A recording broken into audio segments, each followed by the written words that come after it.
We got a picture. Hi. There we go. That was fancy. Very fancy. Now that I'm back in control this week.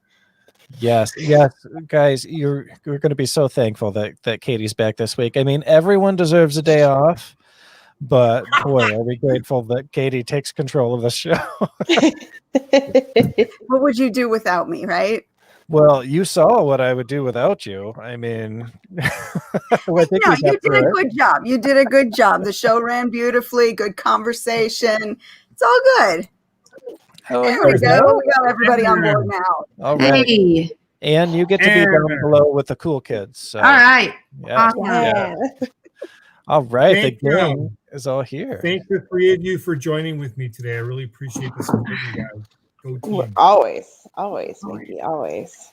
Yes. All right. Well, let's get this show on the road, guys. Welcome to another episode of Spilling Ink. We are the talk show that brings you behind the book to meet the authors and professionals in the publishing industry. Hey, Jay, how you doing? I am doing pretty well. And tonight I'm feeling like a party. Animal. Yes, just had my first little fun gathering with friends. Not a whole lot of people, but it felt so good to actually be out of my house for a little while. It was great. It really was. So, but I'm here with doing the thing that we love to do every Saturday night, and that thing is usually talking about our sponsors. Katie, you want to help me out with that?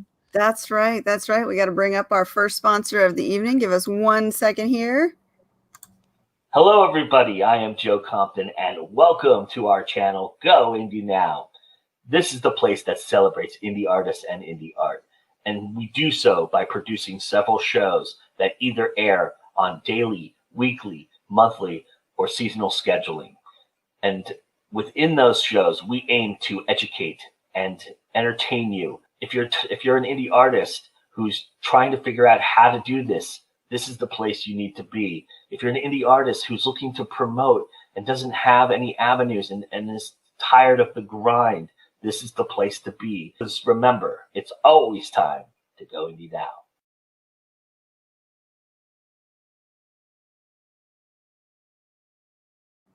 That's right. It is always time to go indie now. I love those words. Yeah. Thank you, Joe Compton. Thank you. And I'm looking down at my desk here, and this gets used by everybody in the house now for doing schoolwork. Now that most of them were doing schoolwork at home, and I noticed there's like paint and Sharpie marker all over my desk now, and I didn't notice it before. I'm like, what the heck is going on? Oh, like these kids. We've got our dining room table is where the kids mostly do their work. And so during the week, you don't eat at the dining room table because it's just littered with papers and crayons and computers and notebooks. It's a mess. So we've got some familiar faces and some new faces. So what's going on here tonight, Katie? I mean, this seems like a group that might be somehow related. Yes, this is the Creative Edge Showcase. So we're going to start off with Mr. Mickey Mickelson. Introduce yourself again to our audience and tell us how you brought this gang together. Hey, guys. Thanks again, Katie. Thanks again, Jason. Thanks to Spilling Ink for all the support in the last 4 years. In September, Creative Edge Publicity made the decision to go full-time. We've been doing a number of shows talking about that and talking about what we do and how we do it and people's experiences. And I brought some more of my A team for this session today, and hopefully they'll rave and just be honest and tell everybody what they're all about. But hopefully it's going to be a wonderful, wonderful show. All right. Well, speaking of the A team, who's your number one here? We'll go with Miranda. Oh, she was my first ever. Maybe not number one in the favorites. Yeah. we got to introduce some drama here. Come on now.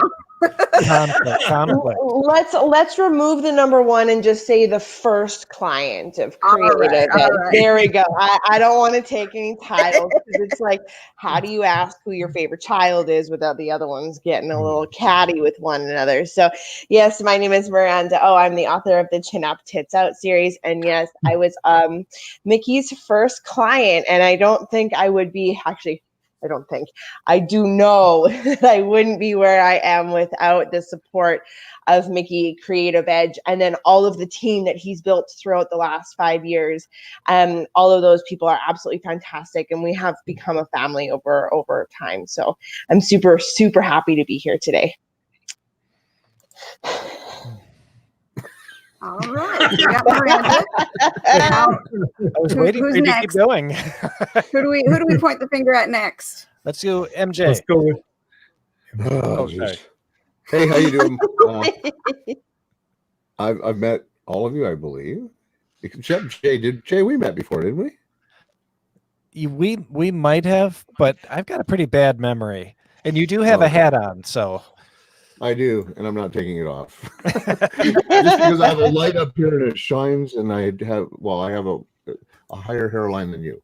But anyways, I'm MJ Preston. I'm a horror thriller author, and I came in with Mickey a few years back as well, and then we parted ways. But it really wasn't on bad terms. It was just a matter of some family stuff got in the way, and we had to do that. But I came back. And you know what? The best thing about coming back to Creative Edge was to see what he had done with it from the time that I was there to when I came back. The other thing is that I just launched off with a brand new publishing company, and I was out there busting my ass trying to get stuff out there. And when this guy took a hold of things, it just transformed it, because it is very difficult. And I'm a failed vacuum cleaner salesman, so I can't sell anybody anything. So it's great to have somebody up there that's in the corner. Mickey's fantastic. That's all you're getting. I like that. The vacuum salesman. Oh. Yeah. Do they still do that? Do they still have the door-to-door salespeople? I have no idea. No idea. I don't know. I sat on a Cutco presentation today. Me too.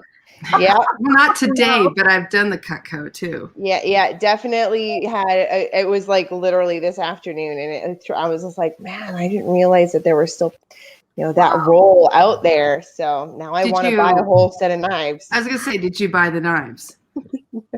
No. No, it was like I appreciated it. I could appreciate a sharp knife that could guarantee me a lifetime, but I was like, I don't think I can afford a small mortgage payment for the next 5 months. I did. I got the scissors, the $100 scissors, and we still have them, and we still cut all kinds of things with the metal, just like they did in the demonstration with the coin.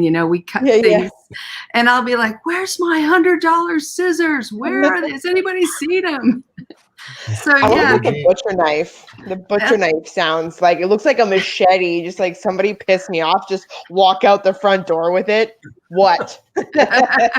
See, now that's a sales pitch right there. Yeah, yes. Oh, and you buy it for the next salesperson. No, I actually sold Kirby. Well, I didn't sell any, but I got roped into doing the Kirby vacuum door-to-door thing that Regine just mentioned.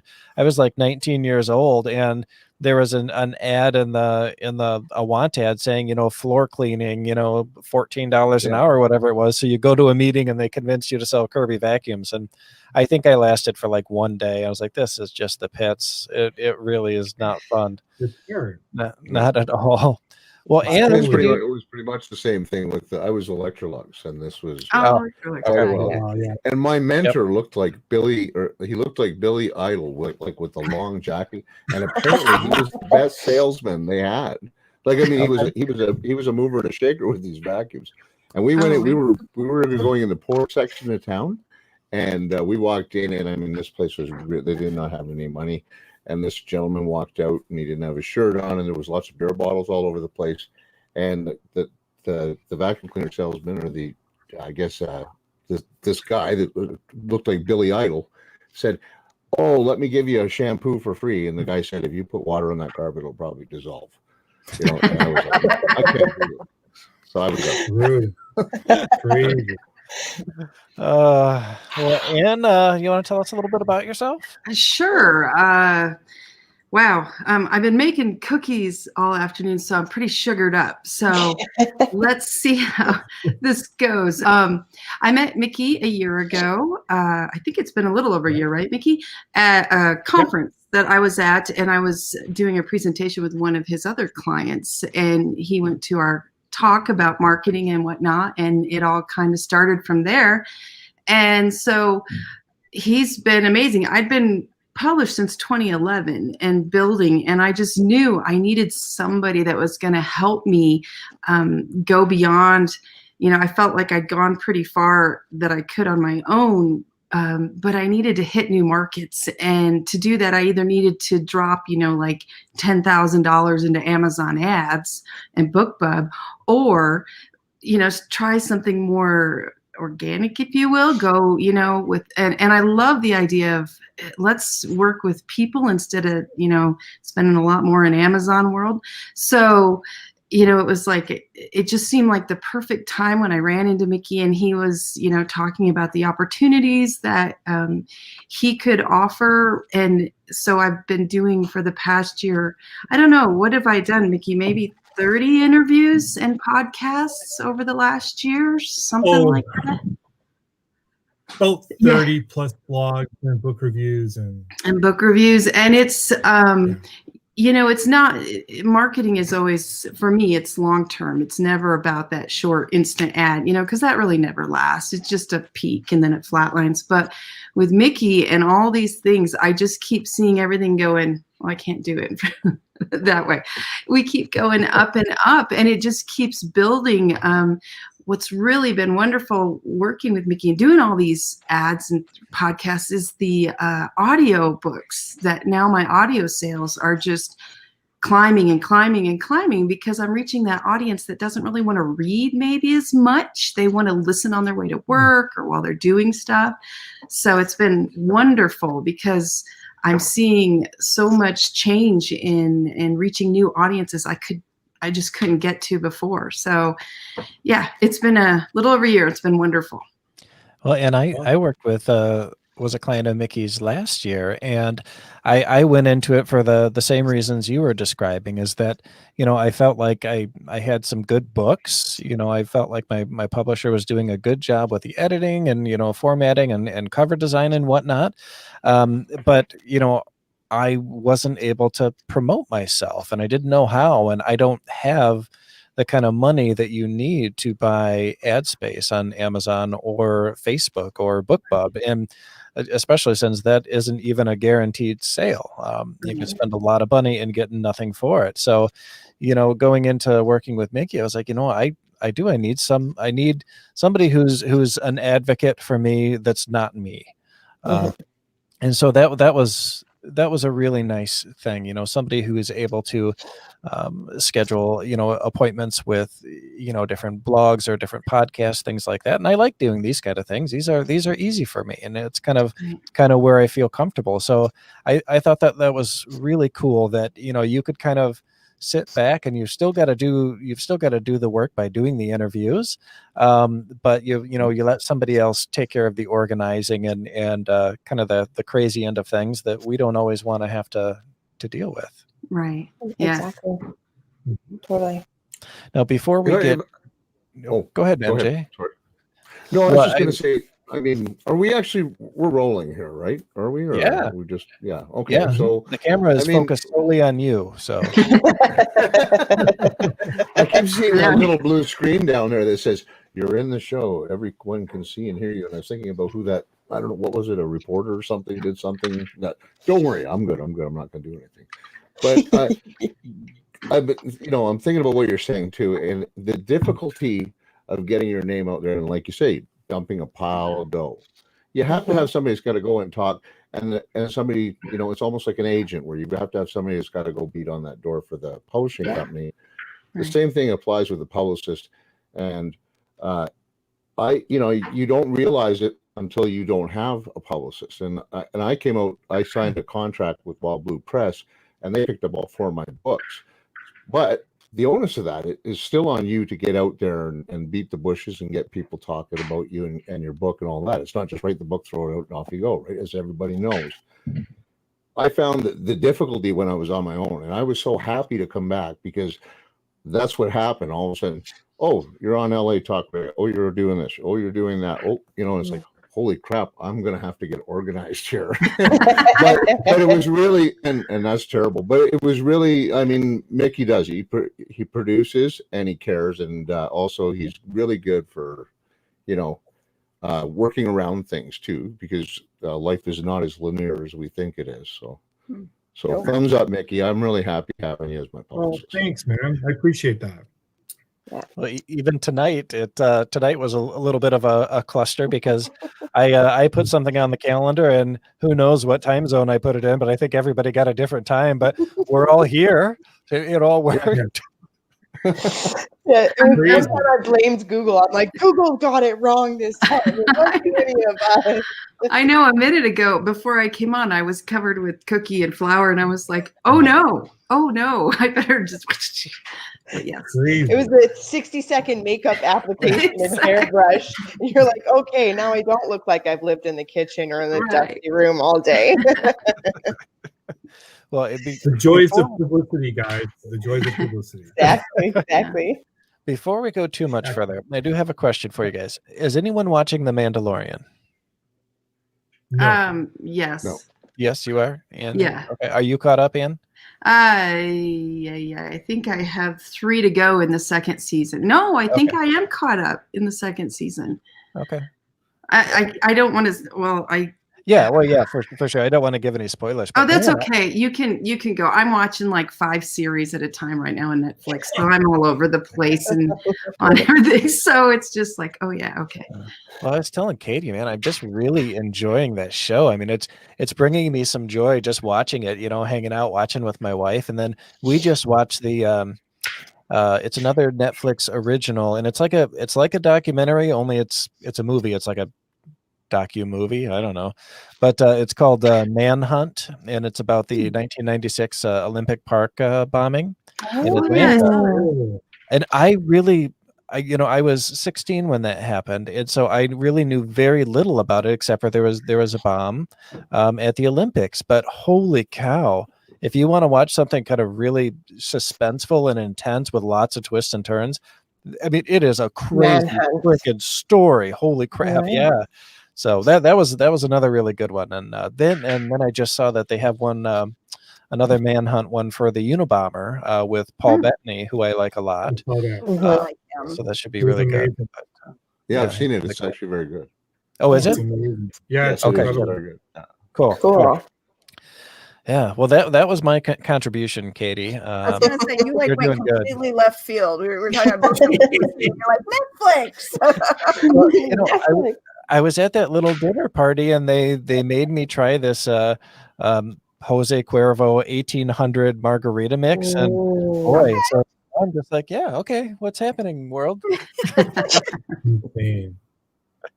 Perfect. Oh goodness. Awesome. So, Creative Edge publicity. Does anyone have anything bad to say about Creative Edge? No. No. Bring it on. Bring it on, guys. No, we're going to talk about how you actually apply the publicity for your clients. We want to know what you're doing to help raise awareness about books, because that's what marketing is. It's raising awareness for the author in the book. So how do you apply that? So when we started, and obviously I started with Miranda first and foremost, and we had this little discussion about how to market. Yeah, how to market. How to market books.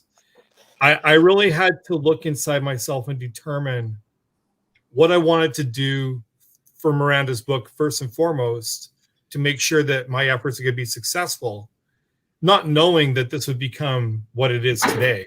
I had no idea. And some of the things that strategy came about were, it would be great to get her on the New York Times bestseller list. It would be great to get her on Huffington Post. it'd be great to get her on Forbes magazine and all these places. That didn't happen.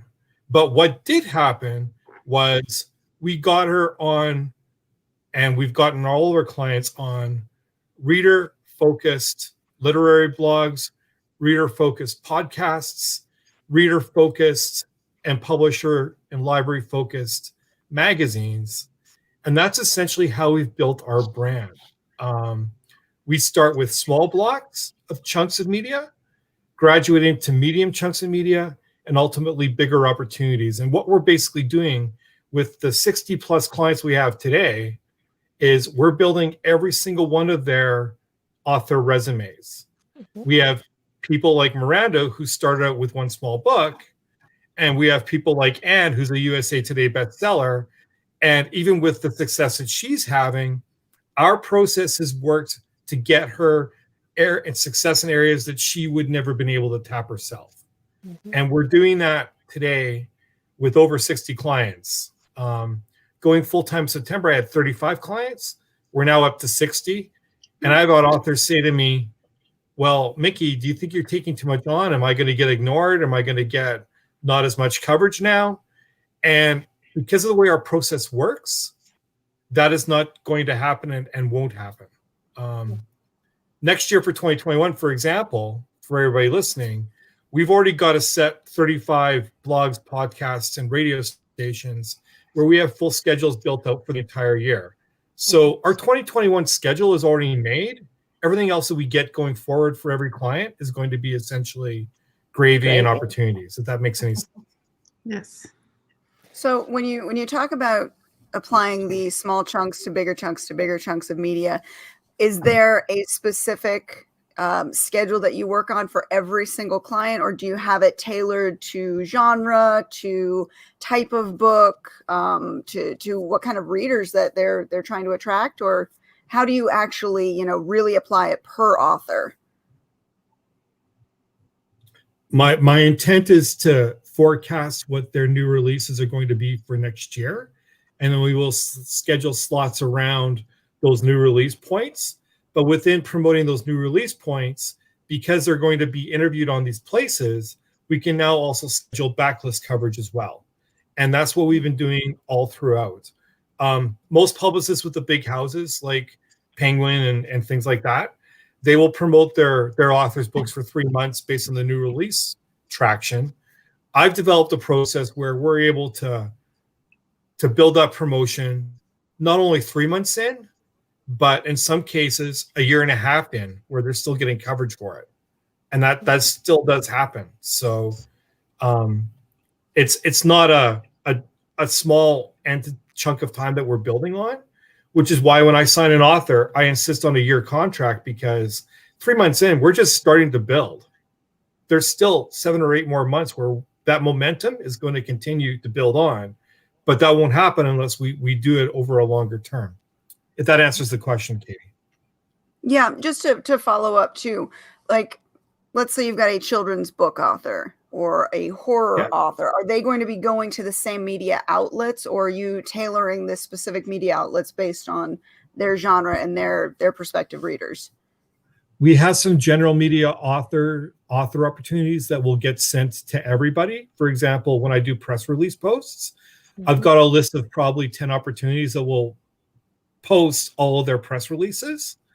And then within that, because we're building their author resume, we can then tailor that to the specific genres per se. So with Anne, we're going to look at the thriller podcast aspect because that's what she writes. With Miranda, currently, we're going to look at chick lit and romance and things like that. And then with MJ, it's obviously going to be horror based. But it all stems from those general opportunities that we're getting overall, and then building out from there. Okay.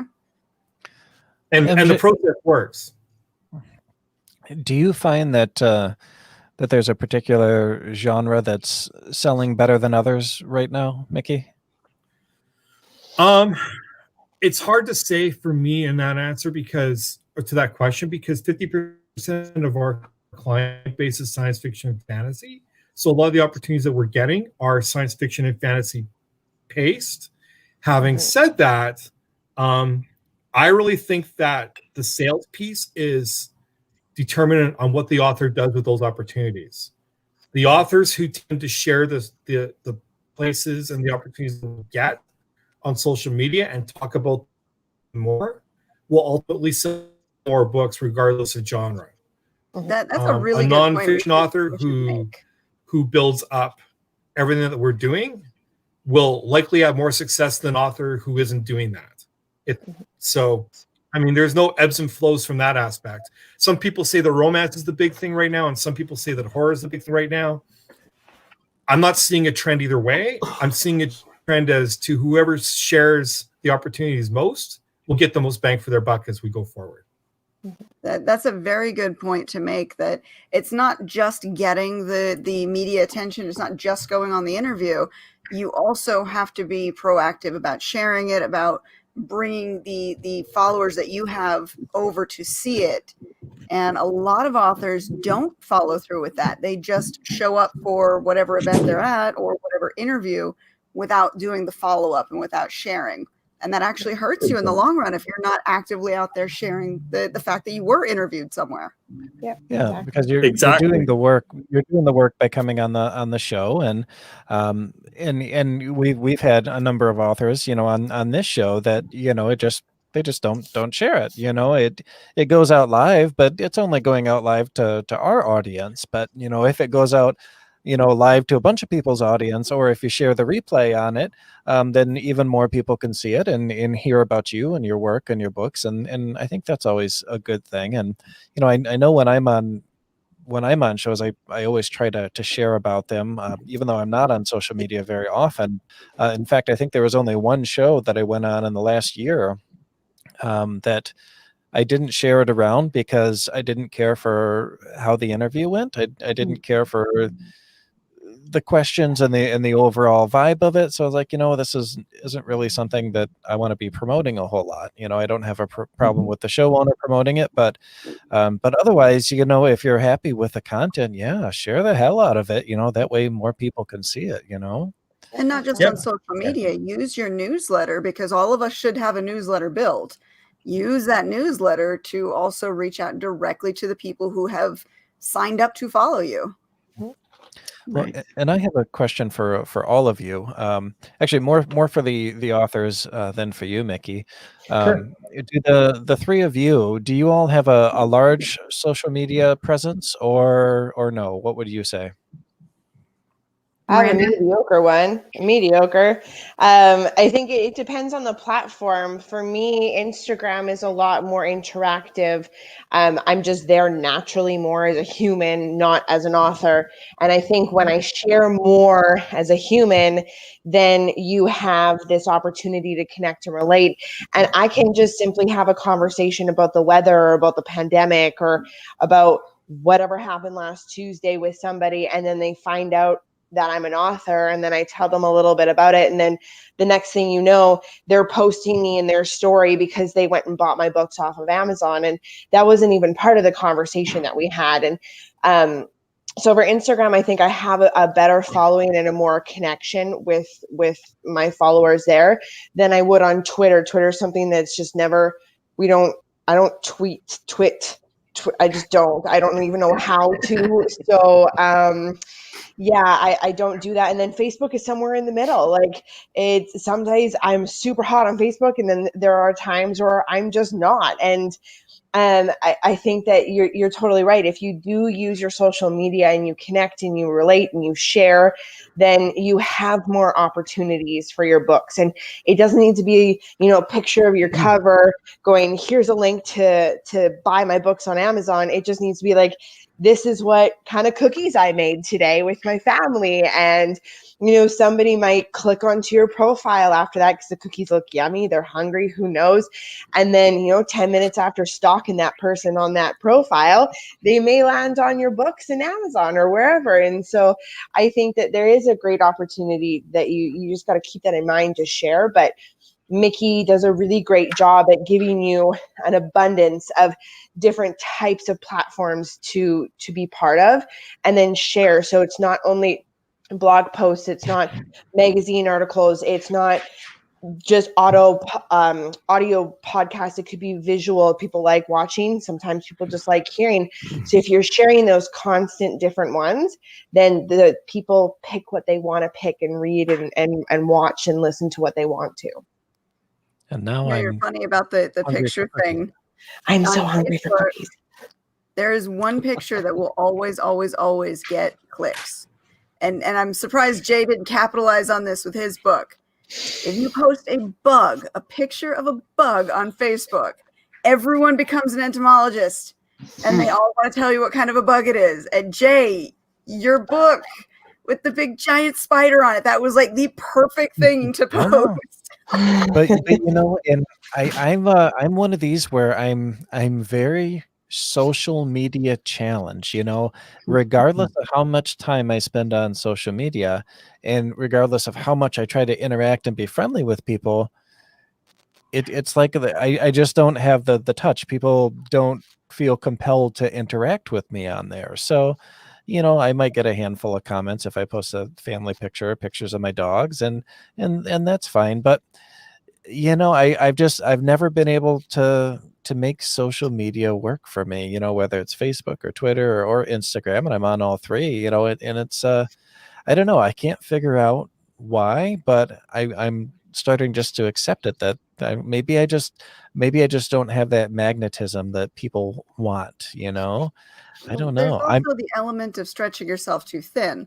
There are so many social media platforms out there, and if you focused on every single one of them, that's a full-time job.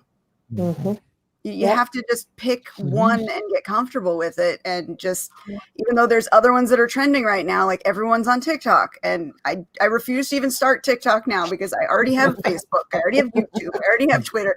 I can't do anymore.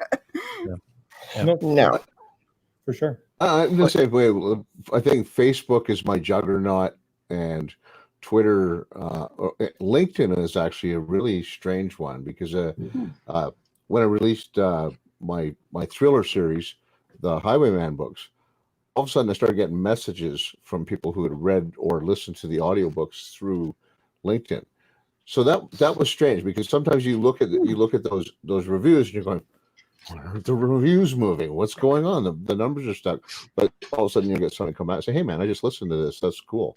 Then you got to go back and beg them and say, hey, can you write me a review? But it's I found that LinkedIn is like good for feeling things out where people will connect with you. And it's a lot. Nobody's on there just railing about politics or religion or what's going on in the war. As opposed to, it's a professional site. You know that, Miranda. And so, you know, most of it's inspiration and whatever. And then, but a lot of times that's where the professionals are looking back. And it's like somebody reads your book and goes, yeah, I wonder if they're on LinkedIn. Boom. Next thing you know, you're getting a message. And I've got some really great stuff out of that. And Facebook's fun, but like you said, Miranda, it's like Beagle pictures. Okay. Try to keep the political down to a very low level. Commercial for a book. And then all my links. And I basically just told I've got like almost 1,000 followers, and that doesn't mean they're actually all there. But I told them, I said, look, you're going to get some commercials. I'm promoting my work and this is what I'm doing. So, you know, if you want to skip the channel because you've heard the same story, but everything that comes in, every podcast, everything like that goes out because that's why we're doing it, right? That's the idea, is to get out there and have fun and get people understand that you're just not some creep in a basement banging away on the keys. You're a human being. Maybe. Anyway. Yeah, exactly. Well, I am. I'm in a basement.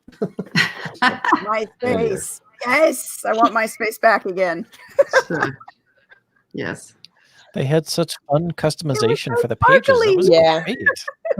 Oh yeah. But just about you, what's your social one media last thing on Twitter. I mean, on Twitter, Twitter's a weird thing. Like the last, I don't know, and I'm not name dropping or anything like that, but here I am. I'm tweeting back and forth with Joe Lansdale, or I'm tweeting back and forth with Linwood Barclay. But we're not talking about writing. We're talking about politics, what's going on in the world. Or in Linwood Barclay, he was talking about that Nutella, how he likes to eat it out of the jar. You know, but so Twitter's really hard because I find that if you're going to go in there, you have to be honest with people, and you don't go in there and try and latch onto a big name and then throw your book at them, because even if I get that, where I'll have somebody friend me and come on, and then all of a sudden, ta-da! Like my page, like this, like that, like this, like that. Oh, right? I hate that. And so I try to have the same etiquette when I'm dealing with other writers too. Even if you friend them, you don't sit there and spam the hell out of them. If you get to know them, and you get to, and one example would be is there's a Kevin M. Sullivan. He's a true crime writer, and he's with the same publishing company as I am, but we kind of bounce off of each other. But I never ever put that on him. This relationship developed, and then we started. Like I always supported him, but then he started supporting me too. It was a reciprocal thing. That's how you got to do it. You can't just go in there and just gangbusters and then spam everybody.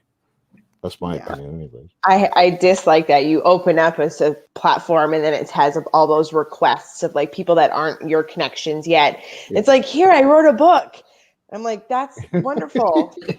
I wrote a couple too, like, well done. It really starts off as if somebody's going to follow you or you're going to follow somebody. It really starts off with just a message going like, hey, thanks for the follow. I'm glad we've made the connection. And then let it blossom from there. It's not like you would randomly walk up to somebody, a stranger on the corner of a street, put your hand out and say, hi, I wrote a book. Are you interested in reading it? Like, Mickey and I realized that, that forward thinking, and because he watched me on my first few book signings, he's like, you need to just tone it down like 78%. And I remember, like it was somewhere in Alberta. I don't even remember. It was such a whirlwind. And he's like, just sit back and wait. I'm like, I don't want to sit back and wait because I come from a sales background. So it was like, yes, I was never a vacuum cleaner sales, but I like front row and center. Hi, look at me, pay attention. Like, this is what I brought to the table today. So trying to find that balance. But really, I think for authors, it's the long-term game, right? Because we're not necessarily just writing one book and then saying goodbye, that's it.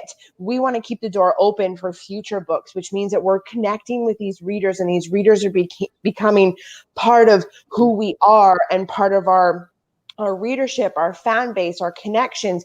We can learn from them. We can grow from them. So it's really starting to build that relationship on a human level, right? And saying, hey, thank you for the connection. How is your day today? Whatever, get to know what's up with their day. If they're not doing really great, offer an ear. If you have time, if you don't, you can still offer an ear and then, send a kind of funny voice note. I do that all the time. I'm like, I'm sorry, I really don't have the time, but I'm down to listen. Maybe send you a positive vibe here and there. And I do. And I've met some really fantastic people that have given me some really cool ideas for my future books. So I think it's a long-term growth plan for when it comes to social media and authors in that realm. And how about you? Do you do a lot on social media or not so much? Oh, I do. I'm Facebook. I tried Twitter early on, like in the 2010 time, but I talked too much. So, it was that limit of 140 characters. It was like, I can't do anything with this. All I can do is say hi and get started, and then it's like cut off.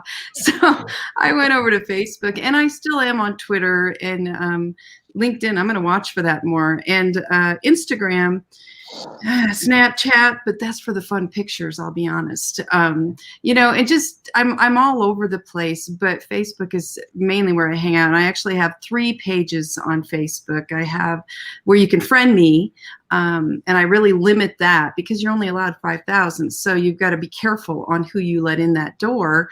And then I have a Purple Door Saloon where all the fans hang out and they talk. It's like a big bar. You can come and tell your problems, and I'm there sometimes too. And then I have my professional author page where you don't have to friend. You can just sign up to like.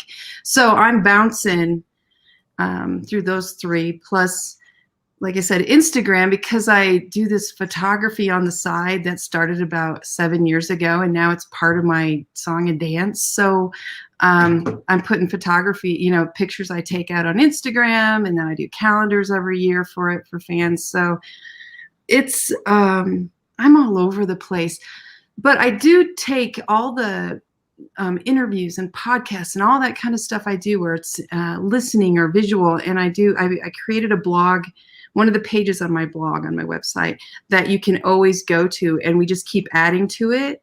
Yeah. So I always tell fans, I mean, if you're really looking for a weekend to hang out with me, you know, you're drinking, you just want to kill some time, go to that page. We'll do interview after video, you know, and I get hits on that quite a bit. So I just try to be all over the place, and till I'm worn out. And then I'm like, okay, I'm out for like 48 hours. I'm going to go dark because I can't stand this. You know, I need to go hide away under the table and just eat my cookies or something. So that's kind of why I was asking, you know, have you, you know, how do you promote these shows that you're on, like this shows to your fans without it feeling like you're spamming them with it? And well, I think I've not trained. That's such a bad word. They're used to, this is what they've gotten used to.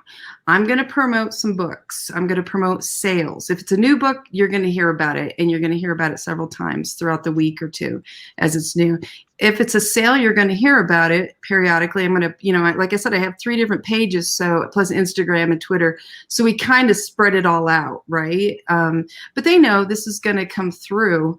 And in the midst of it all, there I'll be putting up a picture of, you know, me eating some big bowl of cookie dough with me going, you know. So I just try to mix who I am, you know, and what I'm seeing in with all the promoting. And they know that, you know, it's been 10 years, 11 years now on Facebook. So they know what I do for a living. And I'm so thankful for their support, because without them, you know, where would I be? So I don't know. It's just gotten really natural feeling to how much I put out there. And when I feel like, boy, I'm really hitting them with all these sales and things, okay, let's pull back. And I was just in Vegas recently. We drove through and I saw, it was a little store in a mini mall, and it's, okay, I don't know if this is PG-13 enough, but it's vagina steaming. So I put that picture up, and I didn't say anything negative. I just said, driving in the meantime, ... driving through Vegas, you know, and here's this hoo-ha V-spa. And then it just goes crazy. You know, we all go crazy, but I didn't say anything bad because I've not done it. So I don't know if it's a bad or good thing. It just made me go, what? So then, yeah, I let them go, and then we interact. So I don't know. I feel like this warrants some further investigation. Look it up. I did. I had to know. You live in Vegas. Do you have the Google address? Yeah. I'll go investigate. I'm in Vegas. Well, my husband's like, my husband goes, look it up on your phone. I was like, no, because then it'll be in my cookies and I'll get ads for it all the time. And so I was we got to go on some, you know, anonymous thing where it won't come back at me in my Facebook feed. You need your V-Spa? What? Oh my God, yes. So yeah, but that's my style of writing too, the humor, you know, and the little bit, you know, rated R. So it just goes along with everybody that comes through. Huh. I love it though. I love social media. It's been such a wonderful thing because I'm a visual learner. So if I can see their name when they, you know, and I get used to a name, the way it looks on Facebook, and then they come to a book signing and they say, oh, I'm so-and-so, I'm a friend of, I'll go, oh yeah, you're this person. Your dog is your profile picture. How's your mom doing? Is she okay? Because I can remember for some reason when I'm visual. If you meet me on the street and say, hi, this is me and this is what's going on, it goes gone, you know? So I love social media for that. It helps with, getting to know people and staying in contact. And I've made a lot of friends. A lot of my started out readers are now friends. So totally. It can be really good for all your career. That's awesome. And Rebekah, as long as you're not on the show, why don't you do some research for us and get back to us on tell me about it's a real deal. It doesn't sound like it would be terribly comfortable, but not what I read. I was like, I don't think so. Somebody research it and try it, and then you can let us all know. Somebody made me laugh. She said, one of my fans said, so does it get the wrinkles out? So, which was wonderful. Supposed to be there. Sorry. So that's enough about that. But that's just an example of interacting, just being a regular person with them. Do you find that, any and all of you, that people interact with you more when you're posting personal stuff? Yes, definitely. Yeah, absolutely. Yes. Absolutely. Yeah. 100%. It's strange that one of the fans that read my books ended up being my research assistant for my last 3 books, like the 2 that were just published recently, and then the one I'm working on now. And and when she approached me on it, she said, "Hey, I just want to be a beta reader," and all of a sudden she ended up becoming a research assistant, and she's invaluable. And that's the cool thing that kind of comes out of that whole social thing, is that you get to meet people and know people, and it's just so much, I think, better. It's actually kind of it's an accent to what you're really trying to do is just take that book and plug it into reader like that.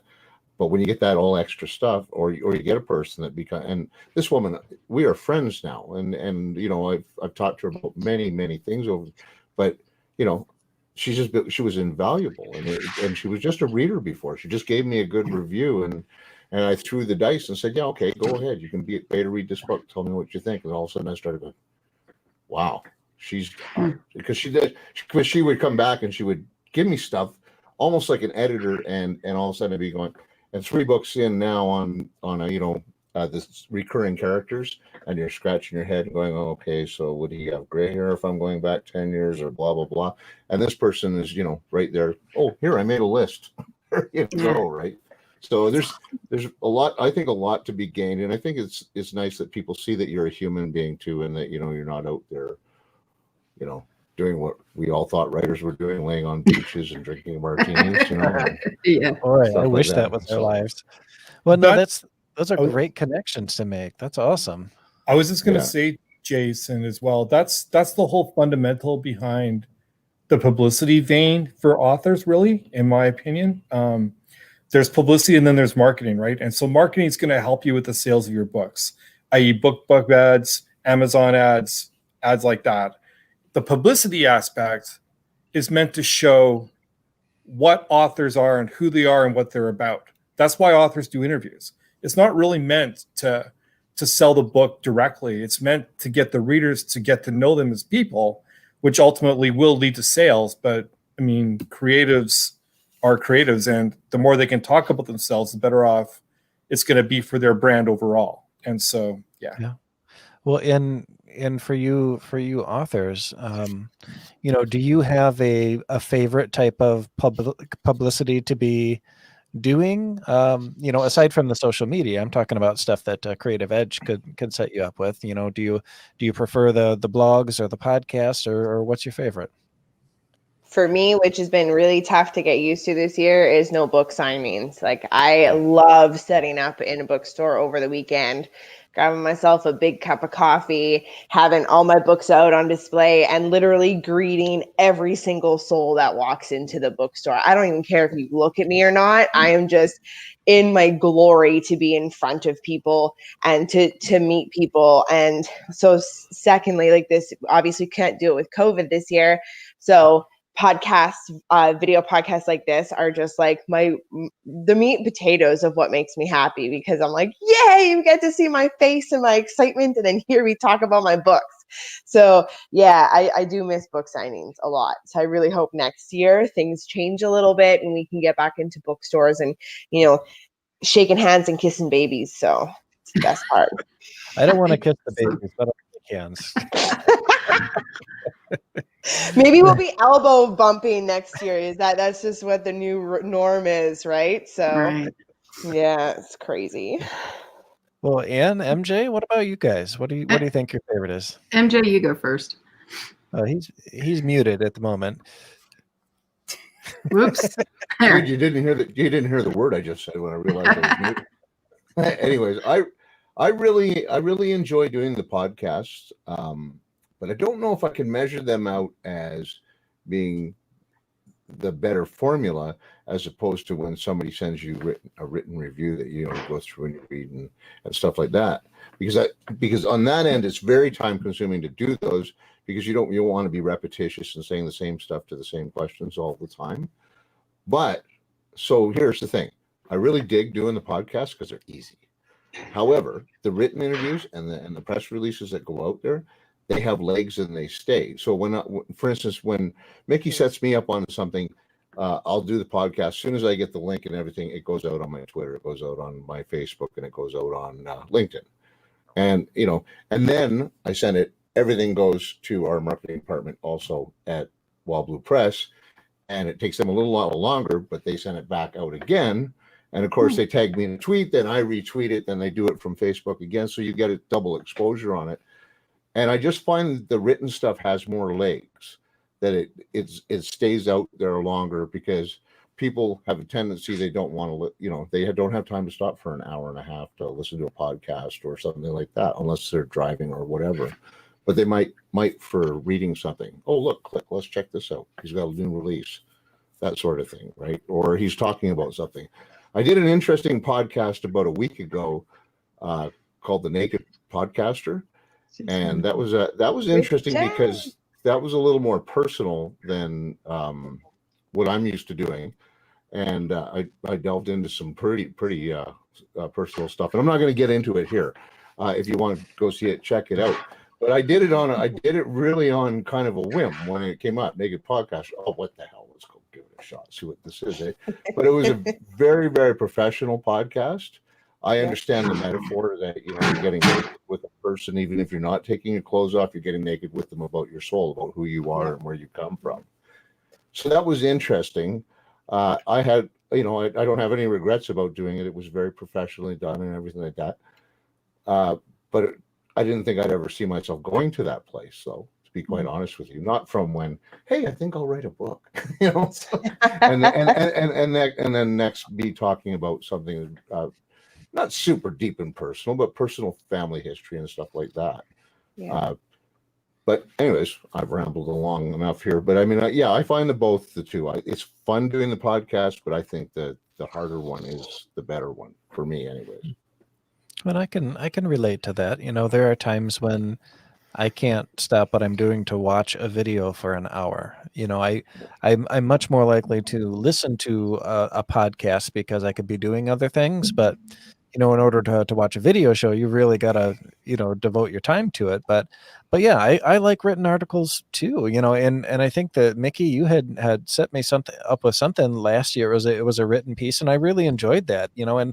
And it's fun to see your name and your picture and your words in print, even if it's an online type magazine. And I think that all of us authors really get a kick out of that. We always enjoy the little ego boost. But Anne, what do you think? Do you have a preference on what type of publicity you're doing? Well, it's tough. Well, I like the write-ups, and I do agree with MJ. They do have legs, and the reviews where you get the gold stars and stuff are great, and awards, because you can put that on your website. It adds to your list, and it adds to your resume, which adds to more people wanting to have you on their shows because you come with all these, awards and medals. So there's a really good benefit to getting those reviews done. The professional, I'm fortunate that my fans have we've worked together long enough where they read my books, they go out and they write reviews. So typically on a new book, I'll have 100 reviews on there all over the place within a couple days, because they're so awesome. That's what they do. So I try to treat those kind of awards that I get, like the Titan Review Awards we just did, as our whole team did it. Hey, we did this, you guys. And then it gets everybody going, yeah, and talking to other people about, you got to read these books. They're 5 stars. They're this. So in that way, they're very good. But I've often always felt too that if I can get you to listen to me a little bit, and if I'm having a good day and I'm not stumbling over every other word and I'm coherent when I talk, and I'm in a funny mood, and I can get you laughing, then I will also get you to try my stories because I write humor. So, and you'll say, oh, I like her sense of humor. She's funny. And so I want to try her books because if her books are like her and the way she talks and what she says, then that works really well. So it's really, I try to keep a balance. I do some blogs and talk, that kind of stuff, but then I really like to do the podcasts because I can usually, the hosts are wonderful. Mickey has set me up with some amazing hosts like Jen from the Naked Podcaster. One of many. I've been on Miranda's show twice, and we laugh through most of the whole thing. We're just sitting there laughing and talking about it. So Yes. It's wonderful. I love those. Plus, I usually walk away from a podcast or something like that, an interview, if I've laughed, feeling lighter, makes me feel good. It gives you that boost. So I don't know. I just love whatever Mickey sends my way. I'm like, all right, let's do that now. Yeah, let's do this, Mickey. Okay, I'll try that now. And he was great because from the start when I met him, I said, listen, I got 2 kids. They're in junior high and now they're junior high and high school. I said, I can't travel and do a bunch of stuff right now. I need to be home more. So can you help me out with that? Can we still do stuff and be promoting? And he was like, oh yeah, we can do that. And he's really come through amazingly to where I could sit here in my house and do so many things and reach so many new readers in ways I couldn't on my own. So that's what I just love.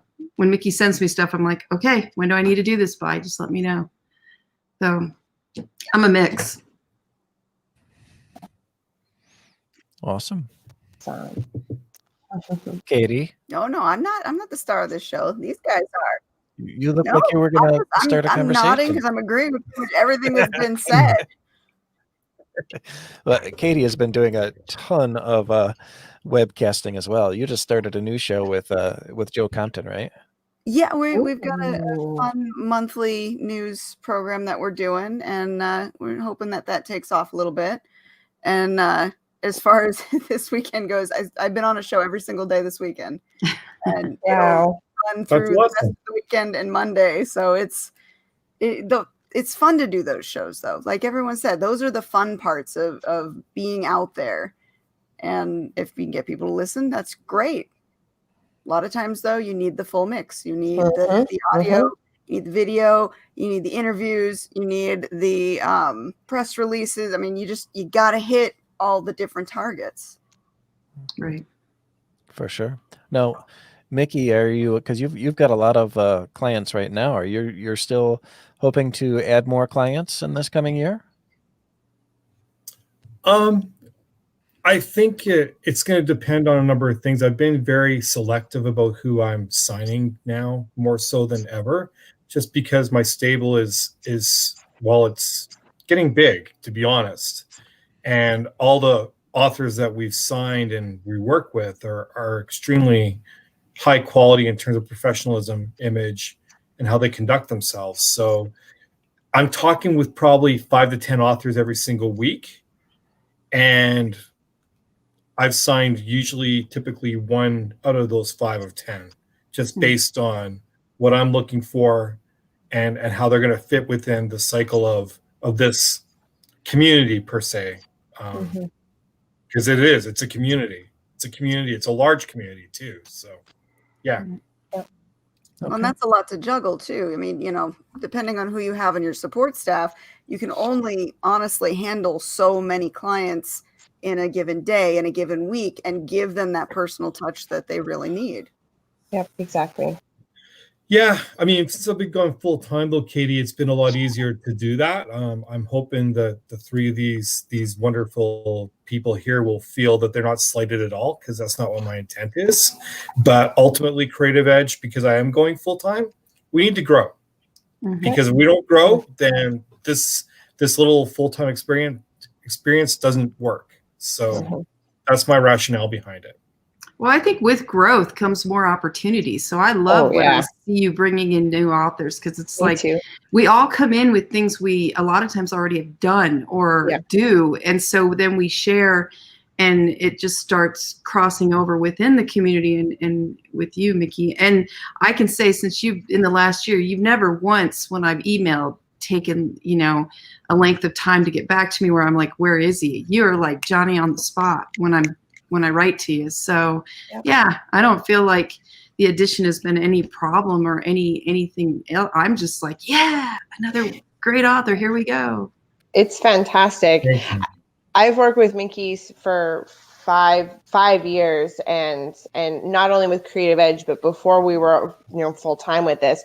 And I can contest that Mickey's up at like 4 o'clock in the morning working, and then up until the middle of the night working. I don't think a man sleeps. And if he sleeps, he's thinking about what he can do for his clients and how he can make it better.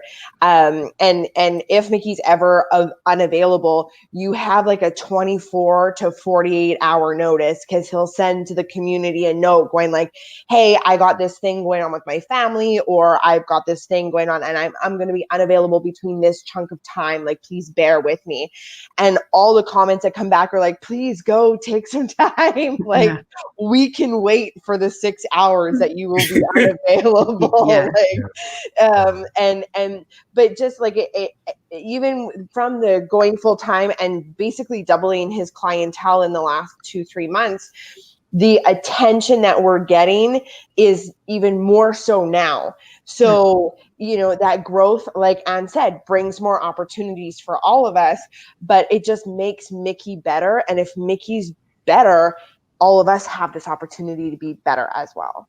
I know. Yeah. And as he breaks new ground, you know, a new author comes in who's maybe really New York Times, whatever, and they make a big step forward and it goes well, then I feel like it opens the door for all of us, because you showcase. So when I go into something he's given me, I always try to think, okay, best foot forward here, because it's not just me, it's me and Mickey, Creative Edge, and anyone, you know, else in the group who might want to try this opportunity. So we got to look good, we got to be on time, we got to be professional and all that stuff, to look good for the whole group. Yeah, exactly. Yep, that's how it works. Sounds like you got a well-oiled machine there. Yeah, we're trying. We're trying. I mean, the challenge is when, and I don't have any clients like this today, but the challenge is where specific clients want to see the gold ring at the end of the rainbow, but not want to do all the work to get to that point, meaning the smaller and medium opportunities. And whether you're a USA Today bestseller like Anne, or you're a New York Times bestseller like Tosca Lee, or an indie like some other clients like Miranda, they all do the same stuff and they don't say no to anything. And the reason that is because they know that it's something else that they haven't done yet. So there's a big picture on top of that. Totally. And I don't want to work with clients who are going to be like, well, spilling ink is too small for me, so I'm not doing it. Give me Forbes instead. No, it doesn't work that way. No. That's just, it doesn't work that way. So. No, but I do like having you out there, Mickey, to go, you'll send me something and I'll think, I'm going to do this. And then I think, well, if he sent it to me, then I'm going to go do it. Here we go. You know, whether it's a new thing for me or what, let's just do it. Let's try it. And yeah, that's never come back in any negative way. It's always been positive. So go forth. Yeah. That's great, guys. That's great. And we're actually running a little over on time right now, so we've kind of got to wrap this up. We have good conversation. It does. We do want to pay homage to our others. Yeah, there we go. Yes, because the boss is always watching, so we love you. Funny. She is the Mistress Rebekah Dirty Jonesy, and we promise you will be entertained. Definitely check out her books. They are amazing. She also does live readings on Facebook every Thursday on her channel. Amazing. Definitely check her out. And she is an amazing live reader. Let me tell you, she doesn't stumble near as much as I do. No, she does. She reads really, really well. And actually last week I missed my reading. I do a live reading every Sunday on my channel, And we have a joke is count how many times I trip over my own words.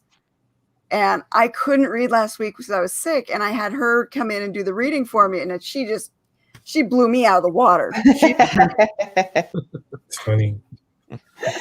I just want to say thank you to Spilling Ink for the last 4 years in terms of support, and even this. I mean, this is the last show that we'll be doing, or I'll be doing this year, going around this full-time thing. But I just really appreciate everything you guys have done for us and my team.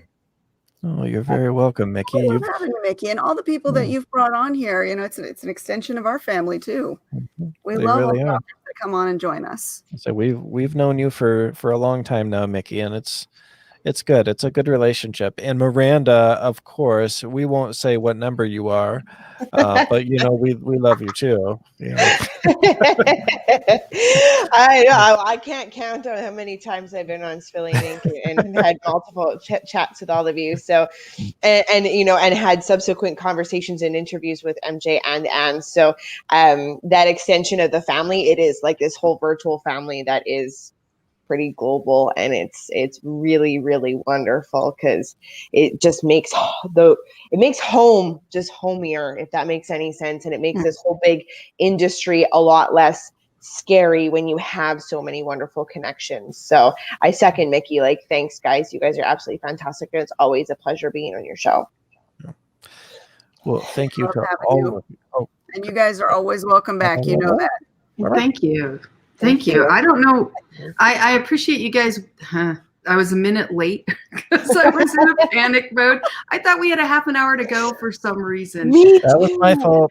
So, okay. Blame me, Aaron. You can blame me. So, no. But I just was like, oh, this is so bad. I have to hurry up. We got to get on quick. So I appreciate you guys giving me a little leeway time there at the beginning as I got all plugged in and ready to go.